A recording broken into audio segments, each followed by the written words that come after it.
मैं आजिब आलम। मैं आपको अपने YouTube चैनल आजिब आलम क्लासेस में स्वागत करता हूं। हम लोग पीछे भी पढ़ चुके हैं ये चैप्टर और आप लोग मुझे जानते हैं। मेरा नाम आजिब आलम है। मेरा ये जो चैप्टर चल रहा है वास्तविक संख्या क्लास 10 के टॉपिक है, जो झारखंड बोर्ड के हर एक बच्चे को ये टॉपिक पढ़ना चाहिए। ठीक है, अब हम लोग वास्तविक संख्या में जो टॉपिक होता है उसके बारे में हम लोग जानेंगे। हम लोग उसी टॉपिक से मतलब उसी चैप्टर से एक टॉपिक को उठाए हैं। अब उस टॉपिक में क्या है तो अंक गणित आधारभूत प्रमेय। क्या हम लोग देखने वाले हैं? अंक गणित आधारभूत प्रमेय को हम लोग करने वाले हैं। ओके, ठीक है, अंक गणित आधारभूत प्रमेय को हम लोग करने वाले हैं। ठीक, यहाँ देखिए, क्लियर है।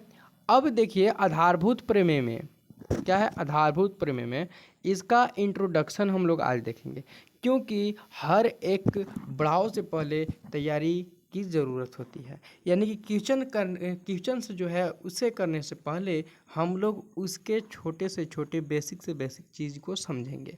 क्यों? क्योंकि हमारे जैक बोर्ड में ऑब्जेक्टिव जो सवाल होते हैं वो भी पूछे जाते हैं। इसी की वजह से करना बहुत ही ज़रूरी है। हम लोग इस जो इंट्रोडक्शन देखेंगे उस पे हम लोग कुछ एग्जाम्पल्स भी लगाएंगे, यानी कि एग्जाम्पल के साथ उसको करेंगे। ठीक है, बिना एग्जाम्पल से मज़ा नहीं आएगा। ठीक ना। अगला सबसे आसान भाषा में हम लोग समझेंगे। सबसे आसान तरीका रहेगा, हम समझाएंगे वो सबसे आसान तरीका रहेगा, कोई हार्ड लैंग्वेज नहीं रहेगा।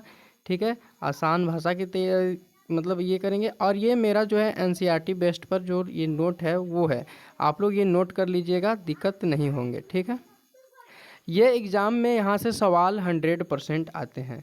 एग्ज़ाम में जो सवाल है वो 100% यहाँ से आते हैं। ठीक, एग्ज़ाम में जो सवाल है यहाँ से 100% आते हैं। यानी कि क्या क्या आते हैं हम लोग तो क्लास खैर आगे देखेंगे कि क्या क्या चीज़ इससे पूछे जाते हैं। बने रहिए इस वीडियो में, हम लोग आगे चलते हैं। और आप लोग अगर चैनल को सब्सक्राइब नहीं किए होंगे तो चैनल को सब्सक्राइब कर दीजिए और इस वीडियो के ज़्यादा से ज़्यादा शेयर कीजिए ताकि ज़्यादा लोग इस वीडियो से लाभ उठा सकें। आप लोग के नोट मेरे चैनल पर मिल जाएगा, जो भी मतलब मेरा ग्रुप है जो कोचिंग ग्रुप, उस पर मिल जाएगा आपको। ठीक ना। चलिए हम लोग देखते हैं क्या कहती है अंक गणित आधारभूत। इसके बारे में जानेंगे कि आखिर जो अंक गणित आधारभूत है वो क्या बोलती है। समझ में ना, क्या बोलती है पब्लिक। यानी कि तो देखिए प्रमेय आखिर क्या है। प्रमेय जो है वो क्या है तो हर प्राकृतिक संख्या, जो हर प्राकृतिक संख्या होता है, एक को छोड़ करके, जितने भी प्राकृतिक संख्या हों एक को छोड़ करके को अभाज्य संख्या को, यानी कि अभाज्य संख्या के एक अद्वितीय गुणनफल के रूप में लिखा जा सकता है। यानी कि प्राकृतिक संख्या जितने भी हैं, प्राकृतिक संख्या किसे कहते हैं तो गणना की जाने वाली संख्याओं को प्राकृतिक संख्या कहते हैं। यानी 1 2 3 4 5 6 7 ये प्राकृतिक संख्या होता है। प्राकृतिक संख्या कौन है? 1 है, 2 है, 3 है, 4 है, 5 है, ये अनंत तक जाएगा। ये क्या है तो ये प्राकृतिक संख्या है। क्या है? प्राकृतिक संख्या। यानी कि अब इसमें क्या कहा है, एक को नहीं लेना है, एक को छोड़ करके बाकी सभी, यानी कि 2 3 4 5 इसी तरीके से 6 7 8 जितने भी नंबर आएंगे, ठीक है, इनका क्या होता है अद्वितीय गुणनफल के रूप में लिखा जा सकता है, बशर्ते कि हम गुणनखंडों को क्रम को न बदले। यानी कि जो मेरा क्रम है उसको न बदले, क्रम बाई क्रम लिखें। ठीक, तो चलिए अब देखते हैं उदाहरण। क्या देखते हैं? उदाहरण देखने से पहले इसको इरेज कर देते हैं ताकि फ्रेश दिखे। ठीक,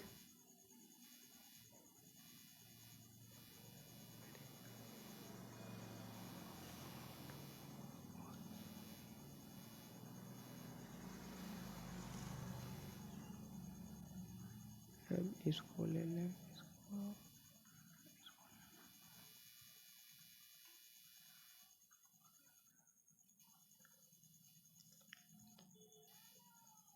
चलिए अब हम लोग देखते हैं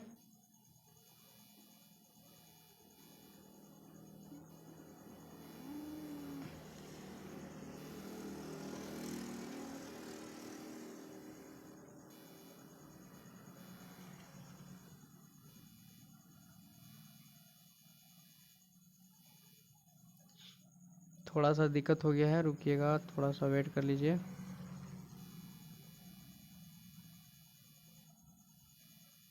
आज ये दिक्कत, नया नया दिक्कत हो जाते हैं। चलिए इसको इसी तरीके से मिटकाने में थोड़ा सा ये हो गया। ठीक, अब हम लोग इसका बिना देर किए हुए उदाहरण देखेंगे। उदाहरण क्या है? उदाहरण 30 है। कितना है? 30। समझिए उदाहरण 30 है, एक को छोड़ करके। इसका अब क्या करना है? तो ये मेरे पास कितना है? 30 है। 30 को हम लोग ऐसे लिख लेंगे, इसका 2 से देंगे तो कितना बार में जाएगा? 15 बार में। अब ये 15 2 से नहीं जाएगा, 3 से जाएगा। कितने बार में? 5 बार में। ये कितने बार में जाएगा? 1 बार में। एचसीएफ आता है ना, एचसीएफ सभी को एचसीएफ आता होगा। इसको हम लोग अभाज्य गुणनखंड के रूप में तोड़ लिए। किसके रूप में तोड़ लिए? अभाज्य गुणनखंड के रूप में। तो यही यहाँ लिखा हुआ है, जो यहाँ 2 है, 3 है, 5 है, उसी को हम लोग यहाँ लिखे हैं। ठीक है, ये उदाहरण है। इसी तरीके से अगर हम लोग 60 को ले, किसको ले? 60 को। चलिए देखिए 60 को लेते हैं इसी तरीके से। तो 60 के लेने के बाद इसी तरीक़ा से अब हम लोग 60 के लिए, किसको लिए? 60 को। 60 को काटे तो 60 को काटे तो 30 आया मेरा, फिर काटे तो फिर आ गया आपका 15, फिर काटे तो आपका आ गया 3, फिर काटे तो 5। हर किसी को आता होगा ये चीज़। ठीक है, तो इसमें क्या है? 2 2 3 5। यहाँ देखिए 2 2 3 5। अब ये 2 2 को कैसे लिख सकते हैं? तो 2 को लिख सकते हैं, 2 कई बार है? 2 देखिए, 1 बार 2, 2 बार 2, 2 कितने बार है? 2 बार। यानी कि 2 कितने बार है? 2 बार। तो 2 का पावर 2 करेंगे, समझ में है ना? 3 कितने बार है? 1 बार। तो 3 1 बार रहेगा। 5 कितने बार है? 1 बार। तो इस तरीक़े से अभाज्य गुणनखंड को लिखा जाता है। यहाँ तक क्लियर है? ये सवाल 1 नंबर में पूछा जाता है, बार बार पूछा जाता है। 1 नंबर में इसी तरीक़े से डायरेक्ट आपको पूछ देगा कि इसका अभाज्य गुणनखंड बताइए। इस तरीके से दे देगा आपको। कितना दे देगा? मान लीजिए 60 दे दिया, चाहे और कोई भी नंबर दे दिया, कोई दिक्कत नहीं है।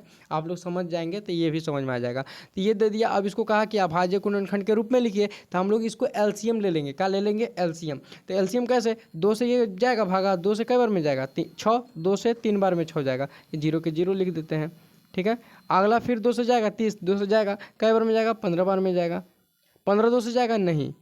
अच्छा, 3 से जाएगा कई बार में? 5 बार में। अब 5 1 बार में, यानी कि आपका ये लिख देंगे। यानी कि कै को 2 है? 2 को। तो 2 का पावर 2 कर देंगे और गुना 3 कर देंगे, 5 कर देंगे। इस तरीके से अभाज्य गुणनखंड सीखते हैं। अब आगे और भी बढ़िया से सीखेंगे, आगे अभी और आने वाला चीज़ है, और इस पर हम लोग क्वेश्चंस भी करने वाले हैं। इसी वजह से आप लोग चिंता ना करें। ये सवाल आपको ऑब्जेक्टिव में पूछ सकता है, पूछ क्या सकता है? 100% आपको ऑब्जेक्टिव में ये सवाल पूछेंगे ही पूछेंगे। ठीक है, अगला कहेंगे कि इन सभी को अभाज्य संख्याओं के गुणनफल के रूप में लिखा गया है। क्या इनको किस रूप में लिखा गया है? अभाज्य गुणनफल, अभाज्य जो गुणनफल है उसके रूप में लिखा गया है। आपका सवाल भी आएगा कि निम्नलिखित में से अभाज्य गुणनफल के रूप में, निम्नलिखित में से अभाज्य गुणनफल के रूप में कौन है? 4 ऑप्शन दे देगा, उसमें से एक टिक मारना होगा। अगर 1 नंबर में सवाल पूछे तो सवाल भी बनाना होगा। समझ में नहीं आया होगा, हम लोग आगे और बढ़िया से देखेंगे।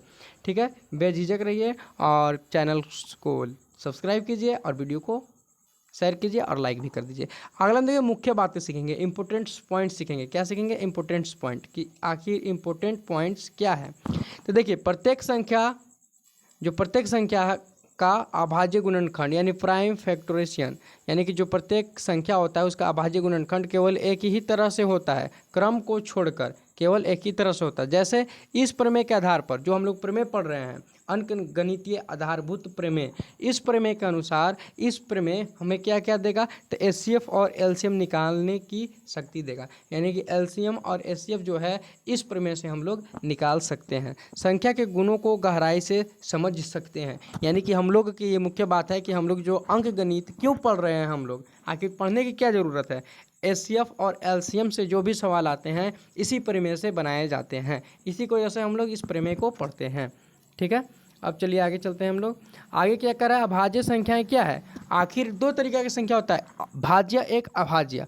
भाज्य संख्या जो 2 से, मतलब भाज्य संख्या और एक अभाज्य संख्या होता है ना, कि जो 2 यानी कि 2 नहीं, जो 3 या 3 से अधिक संख्याओं से भागा जाए उसे हम लोग भाज्य संख्या कहते हैं। पहले हम लोग अभाज्य संख्या समझ लेते हैं, जो हमारा जो टॉपिक में है, उसके बाद भाज्य संख्या हम लोग समझ लेंगे।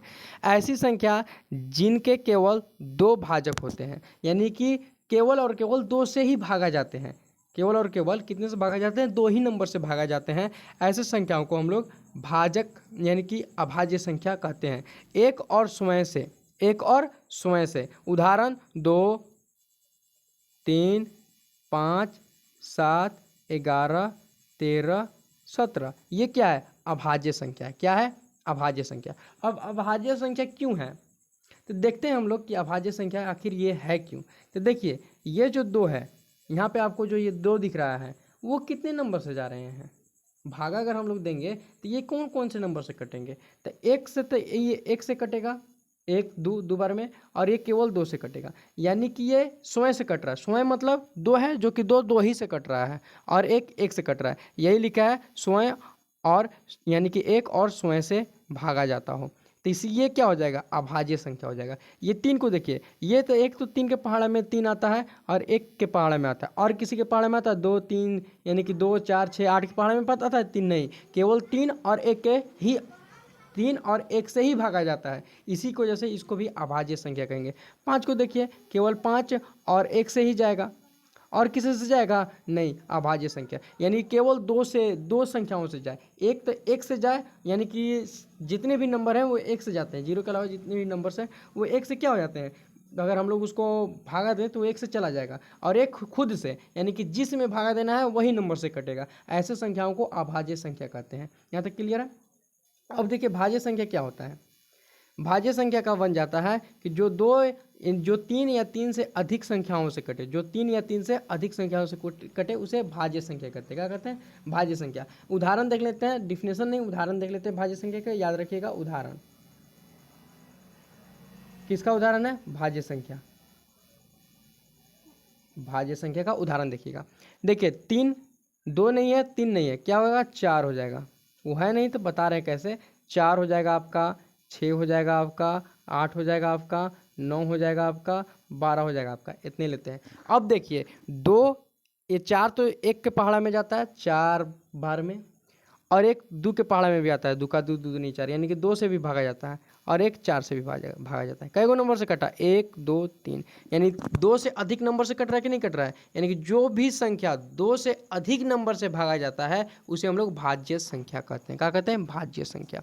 इसको 6 को देखिए, 6 तो आपका 1 से जाएगा, 2 से भी जाएगा, 3 से भी जाएगा, और ये 6 से भी जाएगा। ये 4 गो नंबर से जा रहा है। इसी तरीक़ा से हर एक 2 से अधिक नंबरों से जो जाएंगे संख्याएं, जो 2 से अधिक नंबर से भागा जाएंगे, ऐसे संख्याओं को हम लोग भाज्य संख्या कहते हैं। यहाँ तक क्लियर हो गया होगा, कोई दिक्कत नहीं होगा, समझ में आ गया होगा। नहीं आया होगा तो वीडियो को पीछे कर लीजिएगा, उसके बाद देखिएगा, फिर समझाने की कोशिश करते हैं। देखिए अभाज्य संख्या जैसे 2 है, 2 तो केवल 2 नंबर से, जो 2 है वो केवल 2 से भागा जाएगा और 1 से भागा जाएगा, तो ऐसे संख्या को हम लोग अभाज्य कहेंगे। जैसे 3 है, 3 तो केवल 3 नंबर से जाएगा, यानी कि 3 से ही, 3 एकम 3, और केवल 1 से, तो ये अभाज्य संख्या हुआ। इसी तरीक़ा से आपका 4 हो गया, कितना हो गया, 4। 4 कितने नंबरों से जाएगा, तो 4 आपका 1 नंबर से जाएगा, 2 से भी जाएगा, और 4 से भी जाएगा, इसलिए भाज्य संख्या हो गया। अगर आप लोग के समझ में आया होगा तो आप लोग खातिर एक क्वेश्चन रख रहे हैं, आप लोग कमेंट में जवाब दीजिएगा। भाज्य कौन है, अभाज्य कौन है, ये बताना है।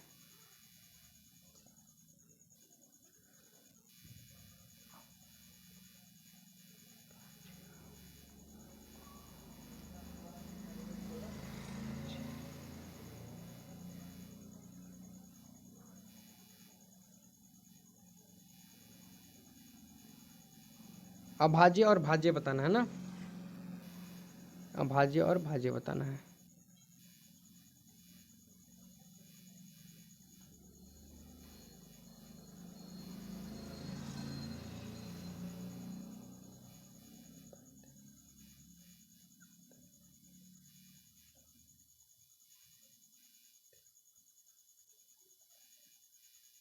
बताइए इसमें से अभाज्य संख्या कौन है, भाज्य संख्या कौन है। वीडियो को रोक करके बताइए कि अभाज्य कौन है और भाज्य कौन है, उसके बाद हम बताएंगे। ठीक है, समझ में आया होगा तो आप लोग बताएं जल्दी। वीडियो रोक लीजिएगा, उसके बाद बताइएगा, हम बताना चालू कर रहे हैं। यहाँ पे देखिए ये कै गो नंबर से जा रहा है, तो केवल 1 से जाएगा और 2 से जाएगा, यानी कि 2 नंबर से जा रहा है। कम से कम 2 नंबर से जा रहा है, ज़्यादा से ज़्यादा 2 नंबर। जो 2 नंबर से जाए, 1 से और स्वयं से, ऐसी संख्याओं को अभाज्य कहते हैं। तो ये मेरा अभाज्य हो गया। क्या हो गया, अभाज्य।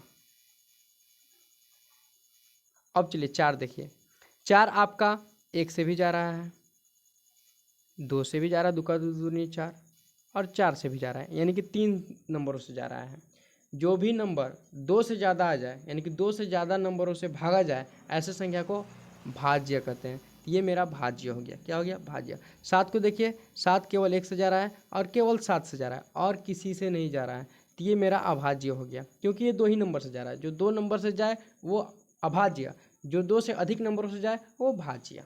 ठीक है। 3 मेरा 1 से भी जाएगा, 3 से भी जाएगा और 9 से भी जाएगा। 2 से जा रहा है या 3 से? 1 2 3 नंबरों से भागा जा रहा है, इसी की वजह से ये भाज्य हो गया। यानी कि भागा जो जाएगा वो भाज्य, जो भागा नहीं जाएगा वो अभाज्य।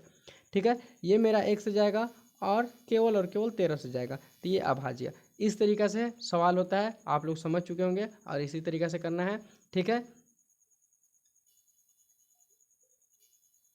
चलिए अब यहाँ पे चलते हैं। अब समझ में आ गया कि ऐसी संख्याएं जिनके केवल 2 भाजक होते हैं, 1 और स्वयं, इसी को हम लोग अभाज्य संख्या कहते हैं। उदाहरण 2 3 5 7 11 13 17, ये अभाज्य संख्या का उदाहरण है, याद रखिएगा। अंकगणित की आधारभूत प्रमेय विस्तार से समझाइए। यानी कि हम लोग क्या करेंगे? विस्तार से समझेंगे। क्या करेंगे? जो अंकगणित की आधारभूत प्रमेय है, इसको हम लोग विस्तार से समझेंगे, तब क्वेश्चन करेंगे, ताकि हम लोगों के कोई डाउट ना रहे। आप लोग को किसी तरीके के डाउट नहीं छोड़ा जाएगा। हर एक टॉपिक से हर एक डाउट को क्लियर करने की कोशिश किया जा रहा है। अभाज्य संख्याओं का संयोग और उनका महत्व के बारे में हम लोग पढ़ेंगे। आपने ऊपर देखा कि हम कुछ अभाज्य संख्या जैसे 2 3 7 11 के बारे में पढ़े। ठीक है। आपने ऊपर देखा कि हम लोग इसके बारे में क्या किए? पढ़े।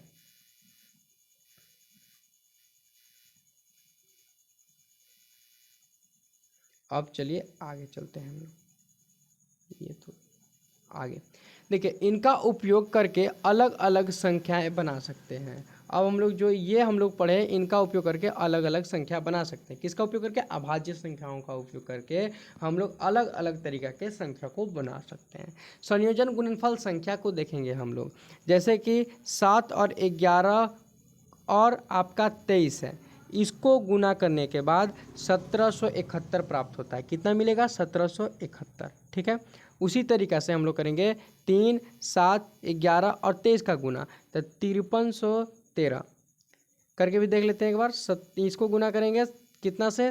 तो 77 आ जाएगा। 11 से गुना करेंगे, उसके बाद 23 से गुना करके देख लेते हैं। 7 3 21 के एक हाथ में 2, 7 3 21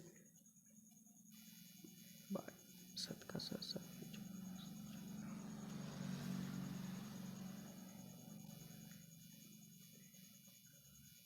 चलिए सही है, इस तरीक़े से गुना करना है और जो आ जाएगा आपका ये नंबर। ठीक है। तो इस तरीक़े से हम लोग उसका अलग अलग करके उपयोग करके नए संख्या को बना सकते हैं। यानी कि नए संख्या बन रहा है कि नहीं बन रहा है? जैसे 2 का गुना किए, 3 का गुना किए, 7 का गुना किए, कितना आ जाएगा? 42 आ गया नया संख्या। 2 का गुना किए, 3 का गुना किए, 7 का गुना किए, 11 का गुना किए, 23 का गुना किए, ये नया संख्या हम लोगों का मिल गया। ठीक है। तो इस तरीके से हम लोग नया संख्या बना सकते हैं। अब इसका मतलब क्या है? हम लोग तो नया संख्या बना रहे हैं, 7 गुना 11 गुना 23, यानी कि ये अभाज्य संख्या है। हम लोग भी जान रहे हैं भाज्य संख्या नहीं, अभाज्य संख्या, क्योंकि ये 2 नंबर से ही केवल और केवल भागा जा रहा है, एक से 101 से। ये हम लोग का क्लियर हो गया पीछे।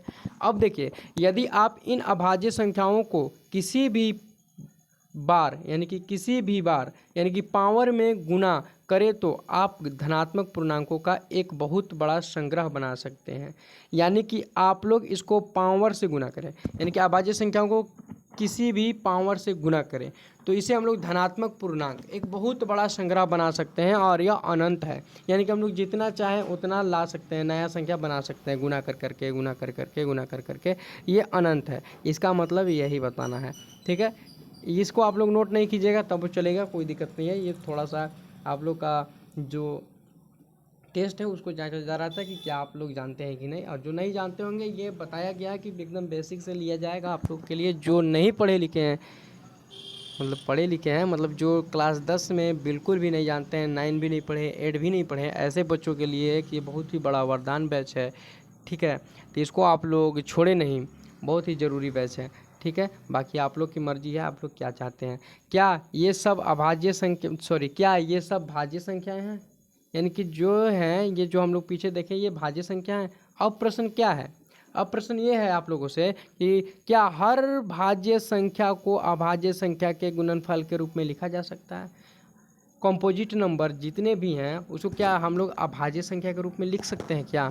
तो उत्तर है हाँ। जितने भी भाज्य संख्या हैं, यानी कि 2 से अधिक नंबरों से भागा जाते हैं, ऐसे संख्याओं को हम लोग भाज्य संख्या के रूप में लिख सकते हैं, यानी कि केवल और केवल 2 नंबर से ही भागा जाए ऐसे हम लोग लिख सकते हैं। तो एक हम लोग भाज्य लेंगे और उसको अभाज्य के रूप में लिखेंगे आप लोग के सामने, देखिएगा। चलिए देखिए, आपका यहाँ 60 है, 60 तो मेरा एक तो जाता है 2 से भी 60 जाएगा, आपका 3 से भी 60 जाएगा, आपका वो है 60 वो 4 से भी जाएगा, ठीक है। आपका जो 60 है वो 5 से भी जाएगा, 6 से भी जाएगा, ठीक है। यानी कि बहुत सारे नंबरों से जा रहा है, इसी वजह से ये भाज्य संख्या है। क्या है? भाज्य संख्या है। अब इसको हमको अभाज्य संख्या के रूप में लिखना है। तो अभाज्य संख्या के रूप में इसी तरीके से सवाल में भी पूछता है कि निम्नलिखित में से अभाज्य संख्या कौन है, तो उसको 2 से पहले करेंगे। कैसे? 2 से, क्योंकि ये 2 से भी जा रहा है, तो 2 से काटेंगे तो 30 आ जाएगा। फिर करेंगे तो फिर ये 2 से जाएगा, तो आपका अगला बार 15 आ जाएगा। कितना आ जाएगा? 15। अब 15 तो 2 से नहीं जाता, क्योंकि 2 के पहाड़े में नहीं आता है। ये 3 से कटेगा 5, उसके बाद ये 5 केवल और केवल 1 से कटेगा। मेरे पास कितना आ गया?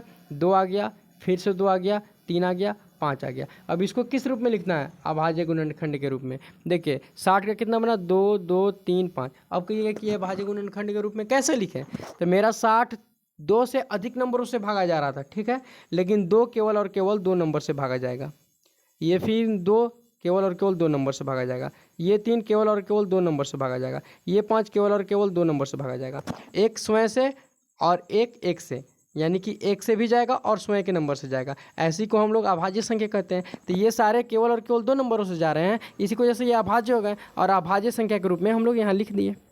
इसी तरीक़ा से निचला भी किए हैं, ठीक है, अभाज्य संख्या के रूप में लिख दिए हैं। आप लोग इसको करके बताएं कि आंसर कितना है इसका अभाज्य संख्या के रूप में। 84 को अभाज्य संख्या के रूप में आप लोग तोड़े जब तक हम मिटा रहे हैं, ठीक है, और कमेंट करें कि कितना आंसर आएगा।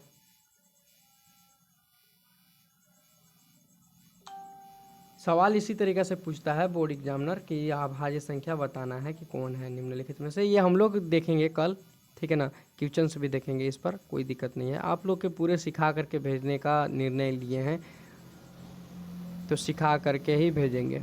ओके, चलिए आप लोग के आंसर आया होगा, आंसर मिला लीजिएगा। अब चलिए आगे चलते हैं हम लोग।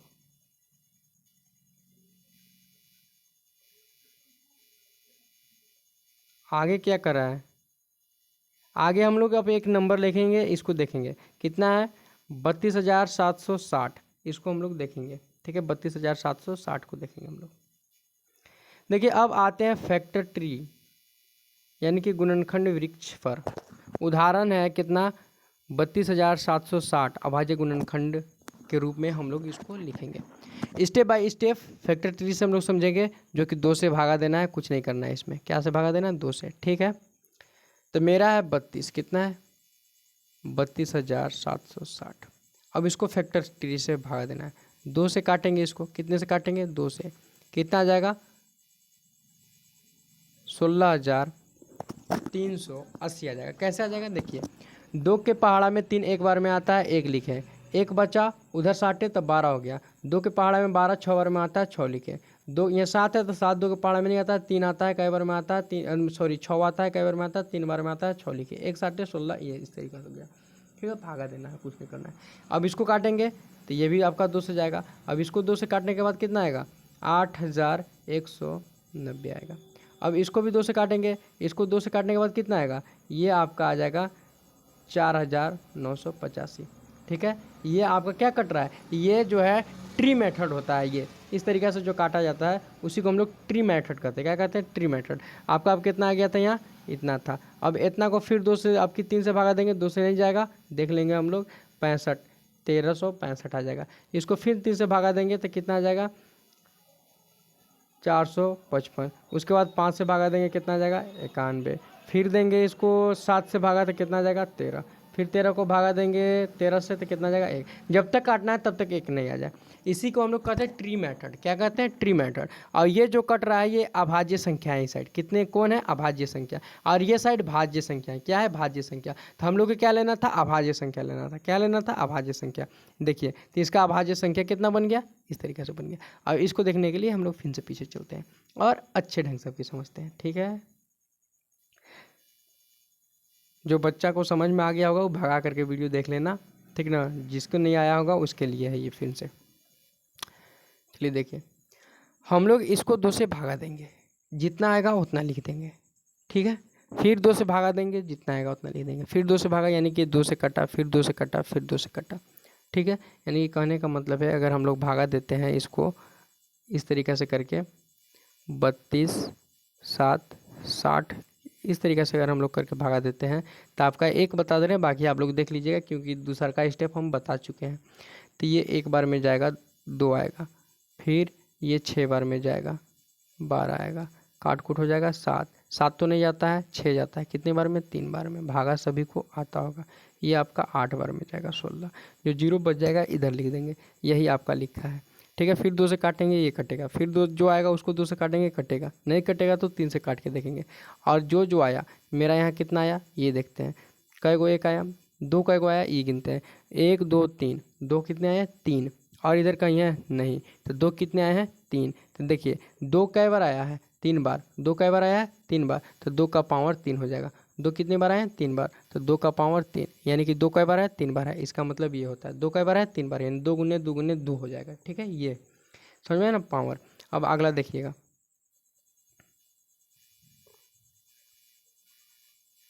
अगला 3 गिनेंगे, 3 कै गो है 3, 3 2 गो है, 3 कै गो है 2 गो, ठीक है।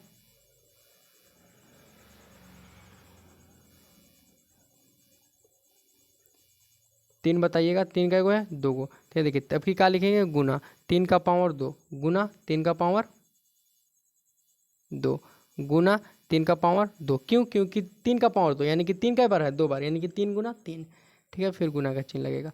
अगला देखेंगे हम लोग कि 5 कै बार है, 5 मेरा एक बार है, 7 भी मेरा एक बार है, 13 भी मेरा एक बार है, यानी कि 5 भी एक बार और 7 भी एक बार और 13 भी एक बार। इस तरीक़ा से अभाज्य गुणनखंड के रूप में टूट गया, ठीक है। आप लोग के समझ में आ गया होगा अभाज्य गुणनखंड। हम लोग कल और बढ़िया से देखेंगे, और वीडियो ज़्यादा लंबा हो रहा है इसी वजह से थोड़ा सा शॉर्ट में देखते हैं हम लोग, उसके बाद कल फिर से और अच्छे ढंग से देखेंगे। अब चलिए देखिए, अब मुख्य निष्कर्ष क्या है, तो हर संख्या एकमात्र अभाज्य गुणनखंड होता है, हर संख्या एकमात्र अभाज्य गुणनखंड होता है। जितने भी संख्या है उसको तोड़ेंगे हम लोग तो अभाज्य गुणनखंड के रूप में टूटते टूटते आ जाएगा। हम लोग देखे भी हर तरीक़े से देख लिए 2 तरीक़ा से, तो वो अभाज्य गुणनखंड के रूप में टूट करके आ रहा है। यह हमें एचसीएफ एलसीएम और संख्याओं का वर्ग घन समझने में मदद करता है। ये क्या मदद करता है, तो एलसीएम निकालना हो गया, एचसीएफ निकालना हो गया, चाहे वर्ग हो गया चाहे घन हो गया, इसी को वर्ग कहते हैं। ये मेरा घन हो गया, क्या हो गया घन, और इसको हम लोग वर्ग कर देंगे, स्क्वायर कर देंगे, समझ में आया ना। इसको निकालने में मदद करता है। भाज्य संख्या अभाज्य संख्याओं का गुणनफल ही होता है। जो भाज्य संख्या होता है उसका किसका गुणनफल है, अभाज्य संख्या का। मतलब गुणनफल के मतलब हम लोग किए 2 गुने 2 गुने 2, ये मेरा क्या है अभाज्य संख्या है, इसको गुना किया, 2 का 2 4, 4 का 4, 4 दूनी 8, क्या आ गया ये भाज्य संख्या आ गया। यानी कि अभाज्य संख्या को गुना करने के बाद कौन संख्या प्राप्त हुआ, भाज्य संख्या। अभाज्य संख्या का गुना करने पर कौन संख्या प्राप्त हुआ, भाज्य संख्या। तो यही कह रहा है कि अभाज्य संख्या का गुणनफल ही होता है भाज्य संख्या, ठीक ना। तो इसमें ज़्यादा ये नहीं है, ठीक, दोनों भाई भाई है, ठीक। अब चलिए आगे चलते हैं हम लोग, 18 गो स्लाइड है, ठीक है। अभी हम लोग 11वां नंबर के स्लाइड पर पहुँचे हैं।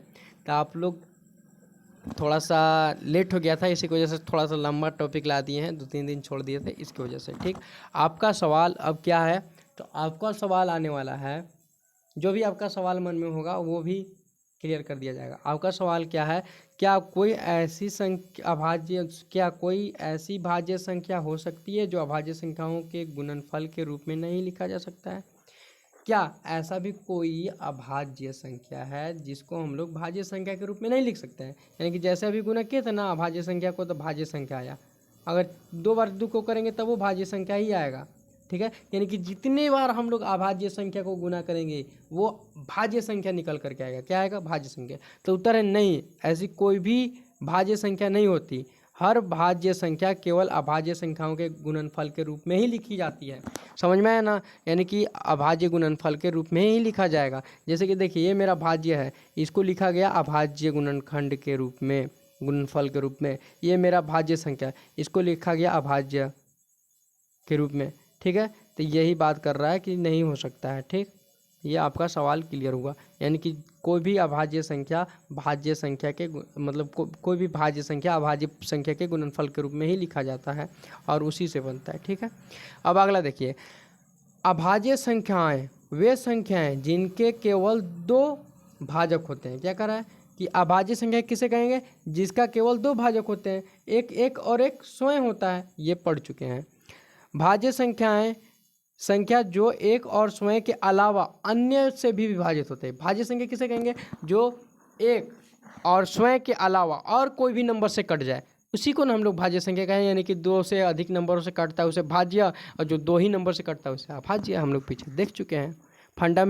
फंडामेंटल थ्योरम, हर धनात्मक पूर्णांक का केवल एक ही अभाज्य गुणनखंड होता है। हर धनात्मक पूर्णांक का केवल एक ही अभाज्य गुणनखंड होता है। ये नोट करने वाली बात है। फैक्टर ट्री, किसी भी संख्या को छोटे चरणों में विभाजित करके उसका अभाज्य रूप ज्ञात करना है। यानी कि देखे थे ना क्या कि मेरा ये है तो इसका छोटा रूप किए थे, ठीक है, और उसके बाद जो आया था यहाँ पे, जो कटने के बाद भी आया था उसको यहाँ पे लिख दिया गया था छोटा हाथी के रूप में। इसी को अभाज्य संख्या यानी कि ट्री मेथड के रूप में लिखे थे। ये ट्री मेथड नहीं है, ट्री मेथड से हम लोग करके पीछे देखे थे, ठीक है, जगह नहीं है इसी को वजह से ट्री मेथड नहीं कराएं।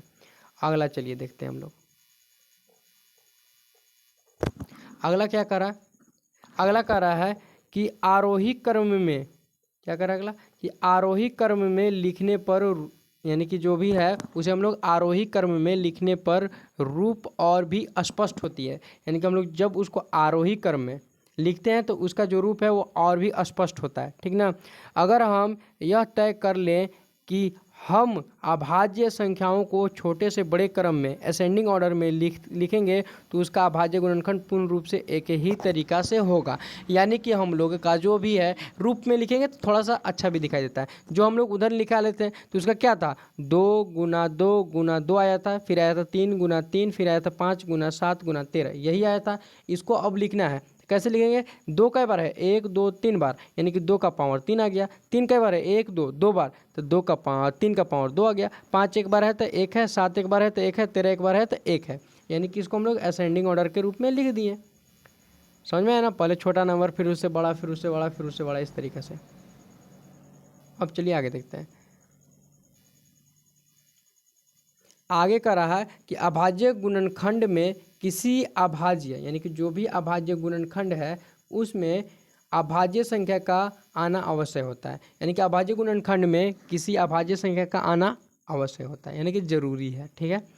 यदि किसी संख्या में कोई विशेष अंक जैसे कि 0 आता है तो उसके गुणनखंड में कुछ विशेष अभाज्य संख्या का होना आवश्यक होता है। उदाहरण प्रश्न आप लोग का आएगा, क्या कोई ऐसी संख्या है जो 0 शून्य पर समाप्त होता है, क्या कोई भी ऐसी संख्या है जो 0 पर समाप्त होता है। तो हल देखिए क्या है, किसी संख्या का 0 पर समाप्त होने के लिए उसमें 5 और 2 दोनों अभाज्य संख्याएं आनी चाहिए।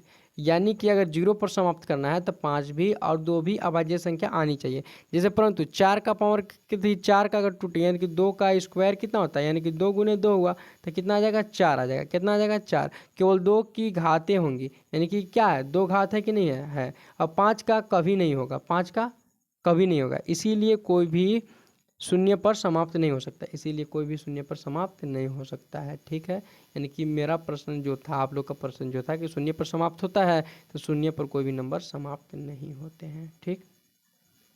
अगला देखते हैं हम लोग।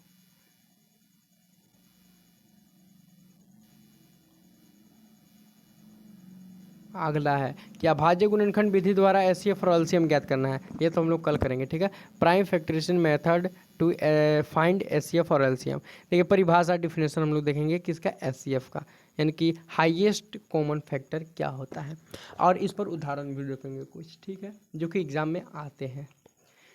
2 या अधिक संख्याओं के अभाज्य गुणनखंडों में जो उभयनिष्ठ होते हैं, यानी कि कॉमन होते हैं, क्या होते हैं, कॉमन। उभयनिष्ठ का मतलब क्या होता है, कॉमन। यानी कि दो या अधिक जो भी संख्या होता है अभाज्य गुणनखंड, उसका जो भी उभयनिष्ठ यानी कि कॉमन होते हैं, उनकी सबसे छोटी घातों का गुणनफल, जो भी सबसे छोटा घात है उसका गुणनफल क्या कहलाएगा, एचसीएफ। अब एलसीएम, लोएस्ट कॉमन मल्टीपल। देखिए 2 या अधिक संख्याओं के अभाज्य गुणनखंड में सभी अभाज्य संख्याओं की सबसे बड़ी घातों का गुणनफल करते हैं तो एलसीएम मिलता है, ठीक है। अब इसे नहीं समझ में आया होगा तो चलिए हम लोग इस पर एग्जाम्पल करेंगे, क्योंकि थ्योरी से नहीं समझ में आता है तो क्वेश्चंस करने पर ज़्यादा समझ में आ जाता है। आप लोग के इससे बाहर कोई भी सवाल नहीं जाएंगे, आप लोग निश्चिंत कर सकते हैं, विश्वास कर सकते हैं मुझ पर, ठीक है। सूत्र इंपॉर्टेंट फार्मूला है क्या एचसीएफ के लिए कि ए बी, ठीक है, क्या है ए बी, ठीक है, और गुना एलसीएम के लिए ए बी, यानी कि ए गुना बी, क्या है ए गुना बी, ये मोस्ट इंपोर्टेंट फार्मूला है। इस सूत्र से यदि एचसीएफ या फिर एलसीएम में एक ज्ञात हो तो दूसरी आसानी से निकल सकता है, यानी कि एलसीएम या फिर एचसीएफ का मान पता हो तो एलसीएम का मान पता हो तो एचसीएफ निकाल सकते हैं, एचसीएफ का मान पता हो तो एलसीएम आसानी से निकाल सकते हैं। स्टेप बाय स्टेप हम लोग समझेंगे, स्टेप बाय स्टेप हम लोग क्या करेंगे समझेंगे। सभी संख्याओं का अभाज्य गुणनखंड करो, यानी कि जितने भी संख्या उसको क्या करो अभाज्य गुणनखंड करो। तो एचसीएफ के लिए सिर्फ उभयनिष्ठ यानी कॉमन अभाज्य संख्या ले और उनकी छोटी घात चुने, यानी कि जो भी एचसीएफ है उसका कॉमन नंबर लेना है और छोटा जो भी घात है उसको लेना है और उसको क्या करना है चुनना है, ठीक है। और एलसीएम में अभाज्य संख्या जो भी है और बड़ी घात लेना है। उदाहरण अगर हम लोग देखें तो उदाहरण चलिए देखते हैं हम लोग।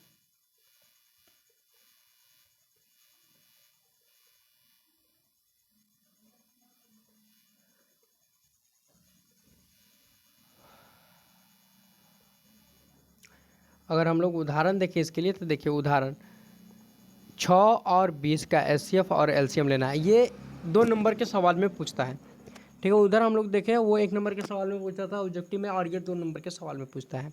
कह रहा 6 और 20 का एचसीएफ और एलसीएम निकालना है। तो सबसे पहले हम लोग एचसीएफ देखेंगे, उसके बाद एलसीएम देखेंगे स्टेप बाय स्टेप। 6 का लिए 6 का कैसे लेंगे, तो 6 का देखिए 6 का इस तरीके से ले सकते हैं हम लोग। 6 को काटे 3 आया, फिर 3 को काटें 1 आ जाएगा, ठीक है। अब 1 आ गया तो खत्म हो गया, यानी कि 2 और 3 हो गया, तो यहाँ कर लिए 2 गुना 3, ठीक है।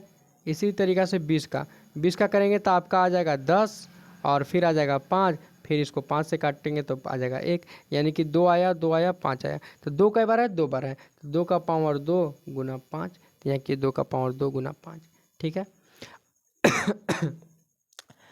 अब बताइए सबसे लोएस्ट नंबर, कॉमन तो हो गया, कॉमन कौन हो गया आपका, तो कॉमन 2 2 हो गया, दोनों में कॉमन कौन हुआ 2। एचसीएफ जब भी निकालते हैं कॉमन देखा जाता है, एचसीएफ जब भी निकालते हैं कॉमन देखा जाता है। तो इसमें कॉमन कौन है 2 कॉमन है। नीचे 6 का भी जब हम लोग गुणनखंड किए उसमें भी, और 20 का गुणनखंड किए उसमें भी 2 कॉमन है। अब देखेंगे इसमें सबसे कम घात वाला कौन है, कम घात वाला 1 है, तो एचसीएफ कितना आपका आ गया 1 आ गया। अब एलसीएम देखना है किसका किसका, 6 और 20 का। 6 और 20 का एलसीएम कितना आया था आपका, तो आया था सबसे बेसी घात का, ये तो कॉमन बन गया, कॉमन बना। तो अब एलसीएम में क्या हो जाएगा कि सबसे बड़ा घात लिया जाएगा। तो सबसे बड़ा कौन है कॉमन में, 2 का पावर 2 है, उसके बाद फिर 3 है, उसके बाद फिर 5 है, तो इसको गुना करने के बाद 60 है, तो एलसीएम आपका 60 हो गया, ठीक है। एलसीएम आपका कितना हो गया 60। तो एलसीएम और एचसीएफ निकल गए आसानी से। यानी कि एलसीएम एचसीएफ में जो है वो क्या करना रहता है, तो एचसीएफ में जो होता है ना, एचसीएफ में आपको सबसे छोटा पावर वाला चुनना रहता है, जो कॉमन भी होना चाहिए सबसे छोटा होना चाहिए। 2 तो कॉमन है और 2 में सबसे पावर छोटा किसका है, तो 2 पावर 1 वाला का, तो वो हो गया। और जो एचसीएफ होता है उसमें सारा लिखा जाता है, कॉमन को 1 बना दिया जाता है, बाकी जो कॉमन नहीं है वो भी लिख दिया जाता है। और कॉमन वाला जो होता है उसमें से बड़ा पावर वाला छाट करके लिखा जाता है, जैसे 2 का पावर 2, ठीक है।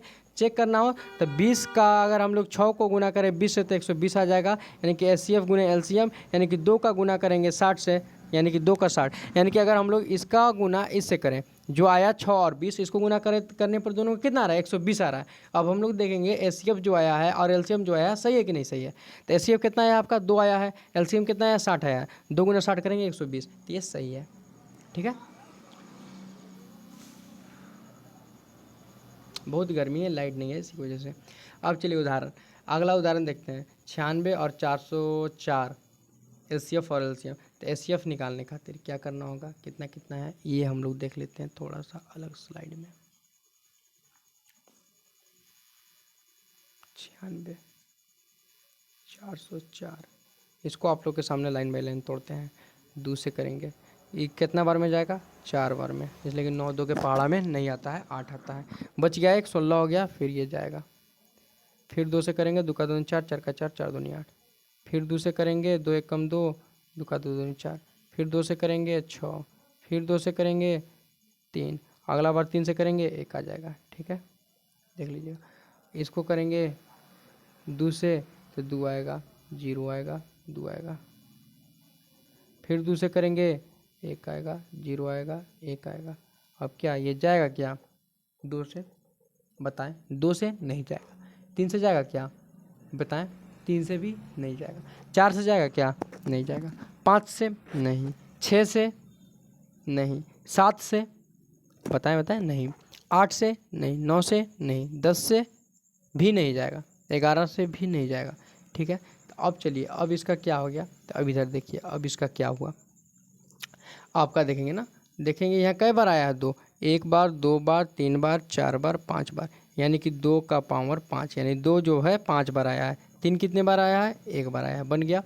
अब चलिए इधर में देखिए, दो कितने बार आया है, दो आपका दो बार आया है, दो, और 101 कितने बार आया है, एक बार। ठीक है, अब हम लोग का इसका एचसीएफ निकालना है। पहले क्या निकालना है, एचसीएफ। अब एचसीएफ में क्या होता है कि कॉमन नंबर देखा जाता है, तो कॉमन नंबर कौन है, तो आपका ये कॉमन नंबर है, यानी कि दो 96 वाला में भी और दो 404 वाला में भी है, तो ये कॉमन नंबर हुआ।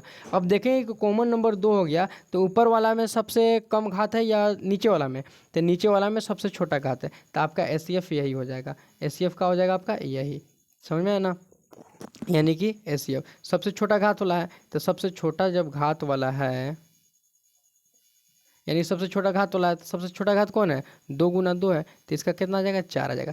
छोटा घात यानी कि ऊपर वाला पाँच है, तो इसको बड़ा घात नहीं लेना, छोटा, तो ये आपका आ गया, यानी कि चार इसका एलसीएम आ गया। कितना आ गया, चार इसका एचसीएफ, सॉरी चार इसका कहा गया एचसीएफ। और एलसीएम निकालना है, तो एलसीएम में क्या होता है कि दोनों, तो ये कॉमन है, अब कॉमन दोनों है, तो इसमें बड़ा घात कौन है, यानी कि दो का पावर पाँच लिया जाएगा, उसके बाद बाकी जो है वो तो लिया ही जाएगा। ठीक है, जिस कॉमन नहीं है वो भी लिया जाता है एलसीएम में, तो ये एलसीएम निकल करके आ गया, और ये जो दो गुना दो है वो एचसीएफ निकल करके आ गया।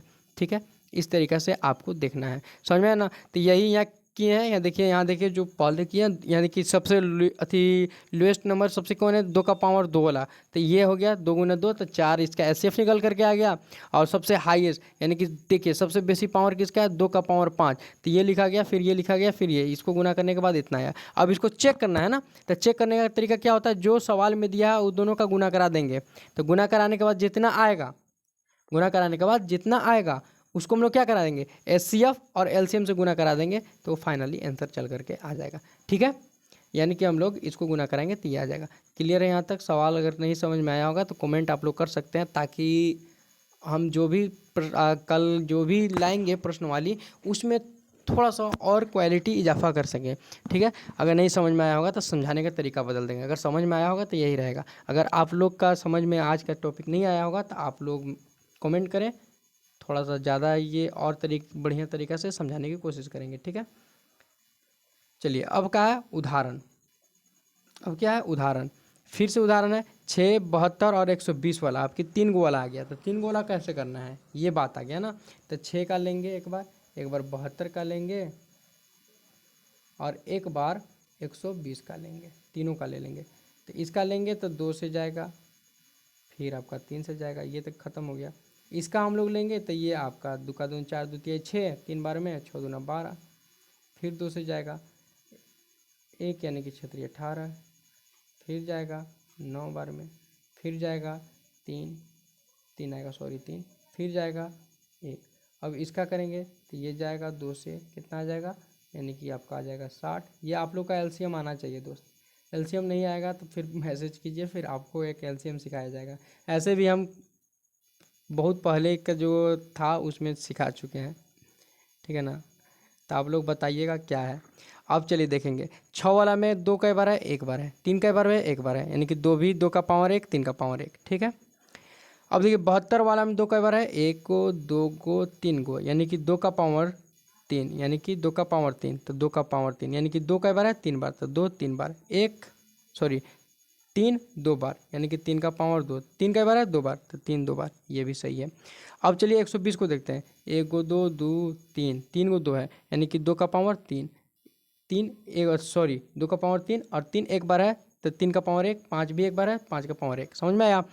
अब इसमें कॉमन देखेंगे, कॉमन कौन आ रहा है, तो आपका कॉमन 3 भी आ रहा है और कॉमन आपका 2 भी आ रहा है, 2 और 3 दोनों कॉमन आ रहे हैं, 2 और 3 दोनों, जो भी कॉमन होता है उसको ले लिया जाता है। एचसीएफ में जो भी कॉमन होता है उसको ले लिया जाता है, ये बात, इसी की वजह से ये एग्जाम्पल लाए हैं, ताकि आप लोग फंसे नहीं। ठीक ना, इस तरीके से भी सवाल में दे सकता है ना, 2 नंबर के सवाल पूछ रहा था। तो देखिए अब क्या कहता है कि सबसे कम पावर वाला को लेना है, सबसे कम, कॉमन तो लेना है लेकिन सबसे कम पावर। अब देखिए तीनों में सबसे कम पावर किसका है, 2 का, तो 2 का पावर 1 है सबसे कम। अब देखिए तीनों वाला में सबसे कॉमन कौन है, तो 3 का पावर 1। अब ये दोनों का गुना किए 6, तो एचसीएफ 6 आ गया। लेकिन एलसीएम क्या कहता है कि हाईएस्ट पावर वाला लेना है, क्या लेना है, हाईएस्ट पावर वाला। तो कॉमन में सबसे हाईएस्ट पावर कौन है, 2 का पावर 3, तो 2 का पावर 3 ये लेगा। और फिर 3 वाला में 2 का पावर 3 का पावर 2 है, उसके बाद 5 भी रहेगा इसमें, और इसको गुना करने के बाद इतना आया। अब इसको अगर चेक करना है तो ये गुना करेंगे, बाकी उसको गुना करेंगे तो वो आ जाएगा। ठीक है,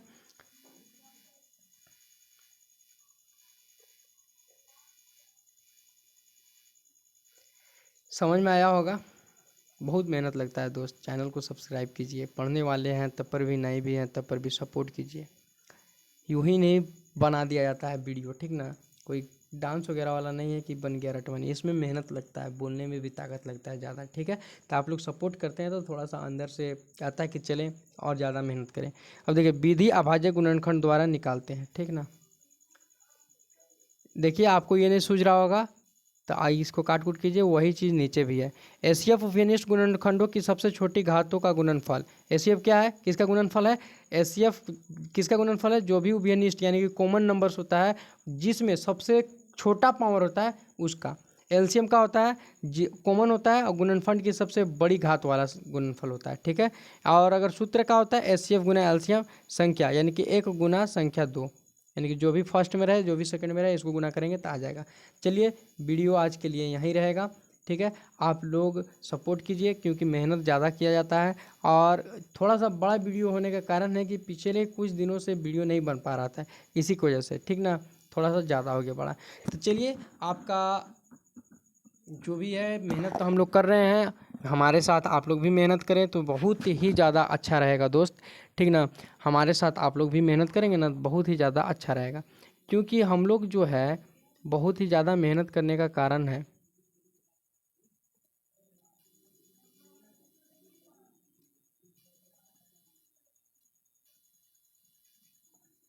ठीक है, सेफ हो गया वीडियो, जो भी स्लाइड था वो सेफ हो गया, आप लोग का पीडीएफ डाल दिया जाएगा। ठीक, लेकिन आप लोग को बता रहे थे कि हम लोग का मेहनत करने का, ये जितना मेहनत कर रहे हैं इसलिए कर रहे हैं कि आप लोग बोर्ड एग्जाम में 100% ला सकें। अब आप लोग पढ़ेंगे ही नहीं, सपोर्ट करेंगे ही नहीं, तो ये बंदा आगे कैसे आगे जाएगा। आप लोग सपोर्ट कीजिए, ज़्यादा से ज़्यादा शेयर कीजिए, कर दीजिए, सब्सक्राइब कर दिए तो शेयर कर दीजिए, सब्सक्राइब नहीं किए तो पहले सब्सक्राइब कीजिए और सपोर्ट कीजिए, ताकि इसी तरीक़ा से आप लोग और बढ़िया तरीक़ा से पढ़ा सकें। ठीक है, चलिए चलते हैं बिना देर के हुए, आप लोग अच्छे से पढ़िए। Thank you so much. फिर हम लोग अगले वीडियो में मिलते हैं। ठीक है, ओके, टाटा बाय बाय।